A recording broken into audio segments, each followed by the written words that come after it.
दोस्तों नमस्कार। मैं आलोक शुक्ला अपनी YouTube चैनल पर आपका हार्दिक स्वागत करता हूं। यह कहना आज फैशनेबल हो गया है कि भारत विश्व गुरु है। व्हाट्सएप की चैट से लेकर फेसबुक, इंस्टाग्राम और YouTube के वीडियो हमें रात दिन यही बता रहे हैं कि पिछले कुछ वर्षों में, विशेषकर 2014 में माननीय मोदी जी की सरकार बनने के बाद से विश्व में भारत का आदर और सम्मान बहुत बढ़ा है। प्रधानमंत्री मोदी जी ने न केवल युद्ध रुकवाए हैं, बल्कि दुनिया अपनी सभी समस्याओं का समाधान करने के लिए भारत की ही सहायता मांग रही है। दूसरी ओर हम ये भी देखते हैं कि पश्चिमी देश, विशेषकर अमेरिका, अप्रवासी भारतीयों के साथ लगातार दुर्व्यवहार कर रहा है। वीजा की शर्तें कठिन की जा रही हैं, अवैध अप्रवासियों को हथकड़ी बेड़ी पहनाकर देश से निकाला जा रहा है।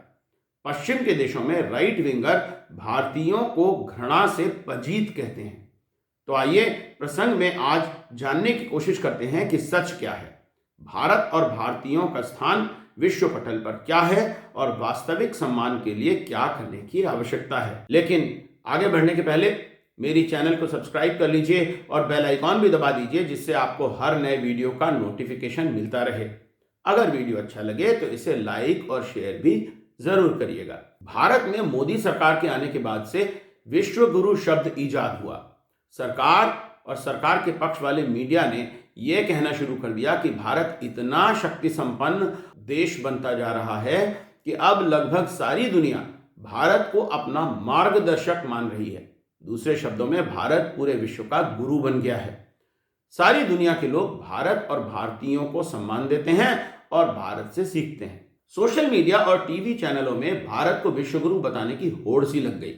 ऐसी रील्स और वीडियो की भरमार हो गई जिसमें दुनिया के लगभग सभी देशों के नेताओं को भारत और उससे भी ज्यादा माननीय प्रधानमंत्री मोदी जी की बड़ाई करते हुए दिखाया जाने लगा है। इस बीच भारत ने G20 की अध्यक्षता और मेजबानी भी की। इसे भी विश्व समुदाय में भारत की बढ़ती हुई इज्जत और ताकत के रूप में दिखाने का पूरा अभियान चलाया गया।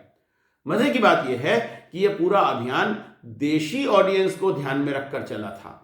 इसका उद्देश्य मुख्य रूप से भारत में रहने वाले लोगों को प्रभावित करना था। हाल में ही MyGov वेबसाइट पर एक वीडियो सरकार ने अपलोड किया है, जिसमें पूरी दुनिया के देशों के प्रधानमंत्रियों और राष्ट्रपतियों को भारत के प्रधानमंत्री जी की तारीफ करते हुए दिखाया गया है। आप भी इस वीडियो की एक झलकी देखिए। I really enjoy his company. I think we think very similarly about what our objectives and what our goals are. India is one of the fastest growing economies, and given its size, it contributes to global growth substantially. I also bear felicitations on India's remarkable transformation and inexorable march to become Viksit Bharat by 2047. India's growth story is remarkable. I want to congratulate the Prime Minister on his leadership, aiming to be the world's third largest economy by 2028. Over this past decade, India has made remarkable advances under Prime Minister Modi's leadership. It's a great honor to host you at the G7. India has been coming to the G7, I believe, since 2018 in Biarritz with our French partners, and it's a testament to the importance of your country. So you are a key player in the geopolitical atmosphere. आदरणीय प्रधानमंत्री जी, मेरे बड़े भाई, आपने अपनी बुद्धिमानी, साहस और करुणा से भरे नेतृत्व से भारत को केवल 10 ही वर्षों में प्रगति की पथ पर अग्रसर किया है। Is the biggest democracy of the world. In India, there is separation of powers. In India, there is freedom of expression. In India, you are committed with peace in the world.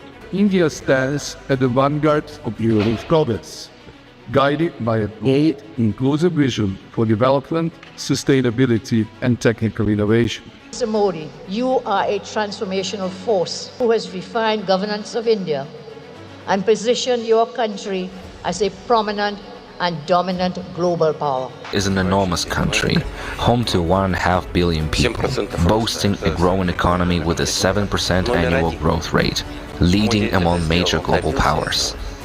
After all, Mr. Modi has made this possible. दूसरी ओर Congress party की official channel पर upload किए गए एक video में सरकार के इस अभियान की खिल्ली उड़ाई गई है। उसका भी एक अंश आप देख सकते हैं। Hindus are being targeted and murdered in Bangladesh. Nepal, once one of our closest neighbors, now releases a new currency note openly claiming Indian territory. Saudi Arabia, our strategic and major diplomatic partner, dances shoulder to shoulder with Pakistan, even conferring its highest honors on a Pakistani general. America imposes harsher tariffs on India than most other countries, sends Indians back in handcuffs like criminals, and repeatedly claims it stopped a war between India and Pakistan. Mexico follows suit, slapping tariffs on India under pressure. And not to forget China, since 2020 keeps pushing the LAC, occupies Indian territory, and now openly tells an Indian national that Arunachal Pradesh is part of China. हम जब किसी से मिलने उसके घर जाते हैं या कोई हमसे मिलने हमारे घर आता है तो ऐसे औपचारिक अवसरों पर एक दूसरे की तारीफ की ही जाती है। अंतर्राष्ट्रीय कूटनीति में तो एक दूसरे की तारीफ की ही जाती है। इसलिए विश्व के नेताओं द्वारा भारत आने पर या माननीय प्रधानमंत्री जी की उन देशों की यात्रा के अवसर पर उनकी तारीफ कोई बड़ी बात नहीं है। भारत का मध्य वर्ग इस बात को लेकर बड़ा गर्व महसूस कर रहा है कि विश्व की बड़ी कंपनियों के सीईओ भारतीय मूल के हैं। यह और बात है कि भारत के लोगों को अमेरिका सहित अन्य देशों में नौकरी मिलना अब मुश्किल होता जा रहा है। अमेरिका में तो H-1B वीजा मिलना काफी कठिन हो गया है। हम भारत के सेलिब्रिटीज द्वारा विदेशों के महलों में विवाह करना देखकर खुश होते हैं। दुनिया के दूसरे देशों के लोगों को योगा करते हुए देखकर हमें गर्व महसूस होता है। व्हाइट हाउस में दिवाली मनाना तो हमारे जीवन का हाई पॉइंट ही है। न जाने क्यों हम दूसरे देशों के लोगों में अपनी महानता का वैलिडेशन खोजने में लगे हैं। कहीं इसलिए तो नहीं कि हमें वास्तव में अपने महान होने पर कोई शंका है। इसीलिए जब विदेशी हमसे ऐसे सवाल पूछते हैं कि तुम्हारी गलियों में इतनी गंदगी क्यों है, भारत में इतने सारे गरीब सड़कों पर सोने के लिए क्यों मजबूर हैं, भारत में महिलाओं के साथ दुर्व्यवहार की इतनी घटनाएं क्यों होती हैं, भारत में चाइल्ड लेबर और कुपोषण क्यों है, अल्पसंख्यकों के साथ बुरा व्यवहार क्यों होता है, तो हम उनसे नाराज हो जाते हैं। यही सवाल अगर भारत का कोई व्यक्ति पूछने लगता है तो हम उसे देशद्रोही कहना शुरू कर देते हैं। इन बातों के उत्तर में हम प्राचीन भारत की महानता की कहानी कहना शुरू कर देते हैं। हम ये कहते नहीं थकते कि गणित और खगोल शास्त्र का उदय भारत में ही हुआ था। विश्व को शून्य की अवधारणा भारत से ही मिली थी। भारत में संस्कृत जैसी भाषा थी। दुनिया का सारा ज्ञान अभी भी वेदों में ही है। पर अगर कोई हमसे ये पूछ ले कि सारा ज्ञान भारत में जन्मा है तो भारत आज विज्ञान और प्रौद्योगिकी में पिछड़ा क्यों है, तो इस बात का उत्तर हमें नहीं सूझेगा। हमें इस बात से कोई फर्क नहीं पड़ता कि महत्वपूर्ण सामाजिक क्षेत्रों में भारत दुनिया में सबसे पीछे है। मानव विकास इंडेक्स में हम 189 देशों में से 131वें स्थान पर हैं। हंगर इंडेक्स में हम 107 देशों में 94वें स्थान पर हैं। पर्यावरण इंडेक्स में हमारा स्थान 180 देशों में 168वां है। स्वच्छ पेयजल में हम 122 देशों में से 120वें हैं। प्रेस स्वतंत्रता में हमारा स्थान 180 देशों में 142वां है और प्रति व्यक्ति जीडीपी में हम 189 देशों में 142वें स्थान पर हैं। फ्रीडम हाउस ने हमें पार्शियली फ्री का दर्जा दिया है। उनके अनुसार भारत को 100 में से 63 अंक मिले हैं। इससे भी चिंतनीय यह है कि पिछले एक वर्ष में भारत के 3 अंक कम हुए हैं। वीडेम के अनुसार भारत एक इलेक्टोरल ऑटोक्रेसी है। यू रिसर्च की रिपोर्ट है कि 24 देशों में किए गए सर्वे में औसत रूप से 47% लोगों की राय ही भारत के प्रति फेवरेबल थी, जबकि 36% लोगों की राय अनफेवरेबल थी। भारत की अधिकांश सड़कें टूटी हुई हैं। सड़कों पर ट्रैफिक जैम से भारी भीड़ की समस्या है। दिल्ली सहित पूरे उत्तर भारत की हवा सांस लेने लायक भी नहीं है। भारत में रेल दुर्घटनाएं होती हैं तो लोगों को आश्चर्य भी नहीं होता और रेल मंत्री इसकी जिम्मेदारी भी नहीं लेते। बड़ी संख्या में लोग सड़कों पर सोने के लिए मजबूर हैं। रेलें आमतौर पर देर से ही चलती हैं। इंडिगो की फ्लाइट डिसरप्शन के बारे में कुछ समय बात करके हम आसानी से भूल गए हैं। इस पर भी हम स्वयं को महान बताने में पीछे नहीं हैं। आइए जरा देखें कि सरकार अपनी तारीफ में क्या कह रही है। पीएम इंडिया की वेबसाइट पर जिन योजनाओं को सबसे महत्वपूर्ण बताया गया है, पहले उनकी बात कर लेते हैं। पहली योजना है बेटी बचाओ बेटी बढ़ाओ। अपने दिल पर हाथ रखकर स्वयं से पूछिए कि हमने क्या वास्तव में बेटियों को बढ़ावा देने का कोई कार्य किया है। आज भी लोग एक बेटा पैदा करने के लिए ढेर सारे बच्चे पैदा करने में पीछे नहीं हैं। दूसरी योजना है प्रधानमंत्री जनधन योजना। सभी जानते हैं कि जनधन खाते खाली हैं। तीसरी योजना है सांसद आदर्श ग्राम योजना। आपने शायद ही कोई आदर्श ग्राम देखा होगा, देखा है तो कमेंट सेक्शन में उसकी दशा जरूर बताइएगा। फिर है नमामि गंगे योजना। गंगा और यमुना इस योजना से कितनी साफ हुई हैं ये बताने की जरूरत नहीं है। इस वेबसाइट पर अगली बात है किसानों की खुशहाली की। किसान सरकार के विरुद्ध लगातार आंदोलन कर रहे हैं। एक और योजना है कौशल विकास की योजना। इसके बारे में तो अभी सीएजी ने एक बड़ी रिपोर्ट जारी करके बड़ा घोटाला उजागर किया ही है। स्वयं को विश्वगुरु कहना बहुत आसान है। हमें शायद ये लगता है कि अगर हम स्वयं को लगातार विश्वगुरु कहते रहे तो दुनिया भी मान ही लेगी। अमेरिका के लोकप्रिय सीरियल सिम्पसन ने तो भारत को विश्वगुरु बता ही दिया है। We, the nations of the world, officially recognize India as the Vishwa Guru. Wow, India did it! हमारी मित्रता अपने पड़ोसियों से भी नहीं है। पाकिस्तान से तो शत्रुता है ही। बांग्लादेश में भी हिंदुओं के विरुद्ध हिंसा की खबरें लगातार आ रही हैं। मालदीव में भारत विरोधी लहर है। नेपाल भारत को अपना मित्र नहीं मानता। श्रीलंका चीन की ओर दोस्ती का हाथ बढ़ा रहा है। म्यांमार तो चीन के साथ है ही। नेपाल में भी भारत का विरोध ही हो रहा है। एक भूटान ही है जो भारत को मित्र मानता है, वो भी शायद इसलिए कि उसे भारत से बड़ी वित्तीय सहायता मिलती है। हालत ये हो गई है कि अब हम अफगानिस्तान के तालिबानों की ओर दोस्ती का हाथ बढ़ा रहे हैं। आपको याद ही होगा कि हाल ही में तालिबान नेताओं की दिल्ली यात्रा में उन्होंने अफगानिस्तान दूतावास में प्रेस वार्ता की थी, जिसमें महिला पत्रकारों को घुसने तक नहीं दिया गया था। यूरोप और अमेरिका के राइट विंगर भारत के विरुद्ध बोलते ही रहते हैं। फर्स्ट पोस्ट पर यह रिपोर्ट देखिए, जिसमें टेक्सास में भारतीयों का विरोध करते हुए 3 व्यक्ति दिखाए गए हैं। Under the glaring Texan sun, 3 masked men stood waving the American flag. But it wasn't patriotism they were preaching. Their placards screamed venom. Don't India my Texas, deport H-1B scammers, and reject foreign demons. Jesus Christ is Lord. On those posters were images of Hindu deities, crossed out in red, an image as jarring as it was hateful. इसी प्रकार mint की इस report में बताया गया है कि America के मागा समूह ने अमेरिका में दिवाली मनाने का घोर विरोध किया है। Members of the MAGA camp, the Make America Great Again community aligned with Donald Trump, went on a spree of hateful online comments aimed at Hinduism and those celebrating Diwali. Even people within Trump's own circle weren't spared. FBI Director Kash Patel, who is of Indian descent, and former Congresswoman Tulsi Gabbard, both shared Diwali greetings on X, but what followed was an outpouring of hate. Tulsi Gabbard, who was the first Hindu elected to the U.S. Congress and now serves as Director of National Intelligence, wrote, "May the light of God's love guide our path and remove the shadows of doubt." But her comment section quickly filled with hate. Some users posted hateful memes, others wrote things like "Demon God" and "Get out of my country." One even said, "Diwali is un-American. Move to India." Kash Patel faced a similar wave of online abuse.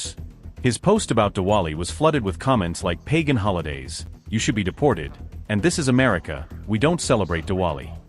हाल ही में Texas में हनुमान जी की 90 feet ऊंची मूर्ति लगाने का भारी विरोध हुआ। देखिए एनडीटीवी पर यह रिपोर्ट। 90 फीट की विशाल मूर्ति देखकर एक अमेरिकी नेता के तन बदन में आग लग गई और बोला, ये झूठे भगवान की मूर्ति यहां क्या कर रही है।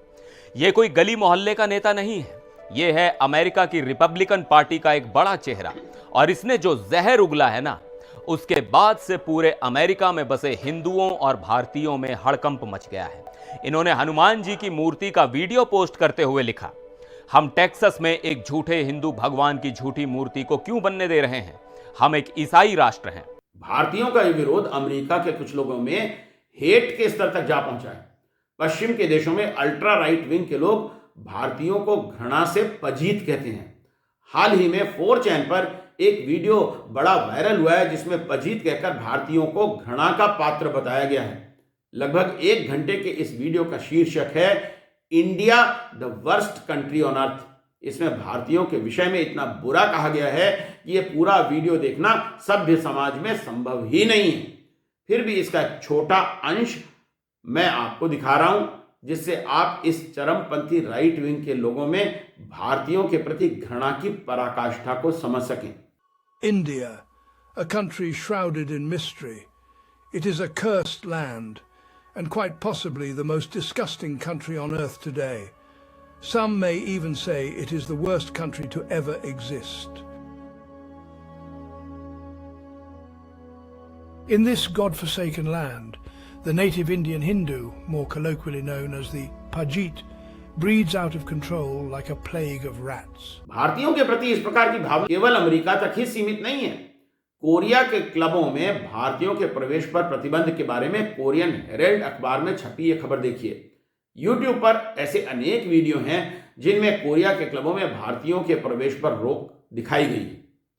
सच तो यह है कि कुछ साल पहले द वायर ने एक स्टिंग करके दिखाया था कि भारत के अनंतपुर में कोरिया की किया कंपनी के परिसर में जो रेस्टोरेंट हैं उनमें भी भारतीयों के प्रवेश पर प्रतिबंध था। हालांकि ये खबरें भी हैं कि जब अथॉरिटीज से शिकायत की गई तो इन रेस्टोरेंट्स ने भारतीयों को प्रवेश दिया, परंतु इस प्रकार की घटनाएं विदेशियों में भारतीयों के प्रति कैसी भावनाएं हैं ये तो दिखाती ही हैं। मध्य पूर्व के देशों में भारत सहित गरीब देशों के मजदूरों की दुर्दशा के बारे में सभी जानते हैं।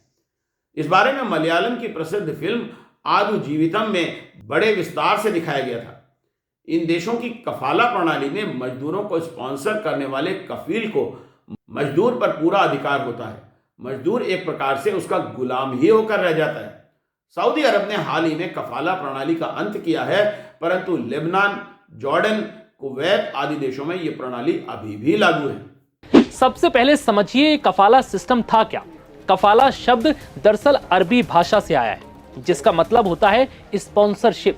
ये प्रणाली खाड़ी देशों की कार्य संस्कृति का हिस्सा रही है। इसके तहत कोई भी विदेशी व्यक्ति तभी काम कर सकता था जब किसी स्थानीय एम्प्लॉयर या काम देने वाले शख्स या संस्था के जरिए उसे स्पॉन्सर किया जाए। इस सिस्टम से काम देने वाले शख्स या संस्था का अपने कर्मचारियों पर लगभग पूरी तरह से कंट्रोल था। कफाला सिस्टम में विदेशी वर्कर का कानूनी स्टेटस सीधे तौर पर उसकी कंपनी यानी कफील से जुड़ा होता है। कफाला सिस्टम पर काम करने आ रहे विदेशी वर्कर को ना तो जॉब बदलने की इजाजत होती है और ना ही वो कंपनी की इजाजत के बगैर देश छोड़कर जा सकता है। और इतना ही नहीं, और तो और इतना सब कुछ होने के बाद भी वो कोई कानूनी मदद नहीं ले सकता। भारतीयों के प्रति इस प्रकार के व्यवहार के बारे में सुनकर मन गुस्से से भर ही जाता है, परंतु दूसरी ओर हमें यह भी देखना जरूरी है कि हमारा अपना व्यवहार कैसा है। दूसरे देशों में जाकर भारत के लोगों द्वारा असभ्य व्यवहार करने के वीडियो भी YouTube पर भरे पड़े हैं।